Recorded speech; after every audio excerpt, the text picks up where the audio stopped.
Was there any like meat left on the bone at the end of it? So like you watched it back. Let's start here. You watched it back. Did you enjoy it?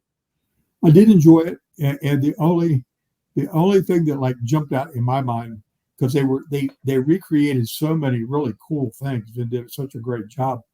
They researched and came up with things that I didn't even know would be available for something like this, because Vince owns all the libraries and everything else, so I didn't know what they'd be able to get in terms of footage. But the belt scene where Flair comes in and gives me the belt, it wasn't the big gold belt. It was a 10 pounds of gold belt. It was Oh, the original, the Harley Race Dory Funk, that belt, and that's the one he came and laid on my chest in the hospital.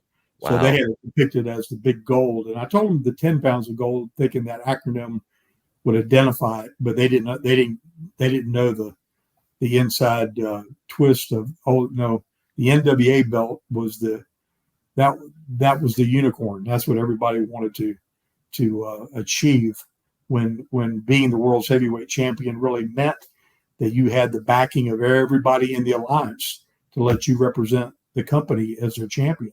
So it was a huge recognition back in the 80s to have a chance to have a run with that title. Man, that is an interesting fact, and really in my head, when I saw the big gold on that, I was like, "Oh, that makes sense," because that was they were using the NWA title at the time. But to your point, man, everybody loves and respects that 10 pounds of gold belt.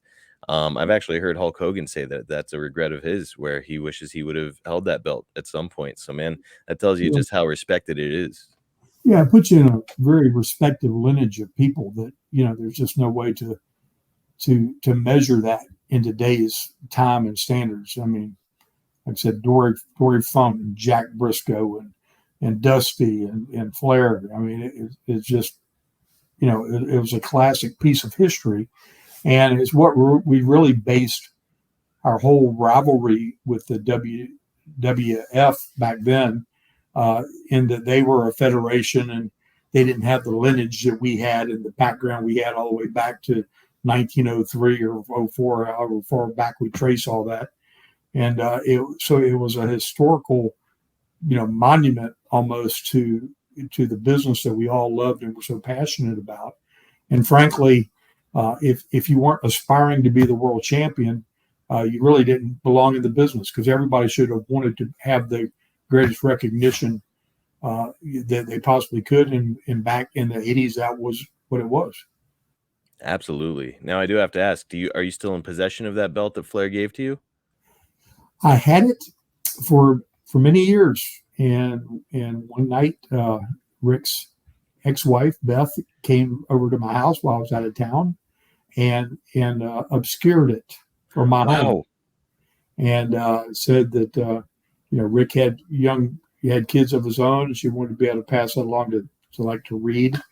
And anyway, it caused a little hiccup in my world, because it was uh, I hadn't gone on my way to ask for that, and it was given, and it meant it meant a lot. And I'm sure at the time that he did all that, they didn't know if I was going to live or not. I mean, they just didn't really know. First 30 days, it was very touch and go. So it was an emotional thing. I'm sure had he been able to play the tape all the way through, he might have said, "Well, that could bite me somewhere." But Right. I think it's sitting up in Connecticut somewhere, a WWE office Now somewhere. But yeah, I had it in a shadow box on my wall for years. now that I think of it, I do believe that Triple H is in possession of that belt now. So, I believe you're correct. is what it is. Man, that belt, my goodness, very historic, really prestigious, and probably worth a small fortune at this point. Yeah, it's a 6-figure belt for sure.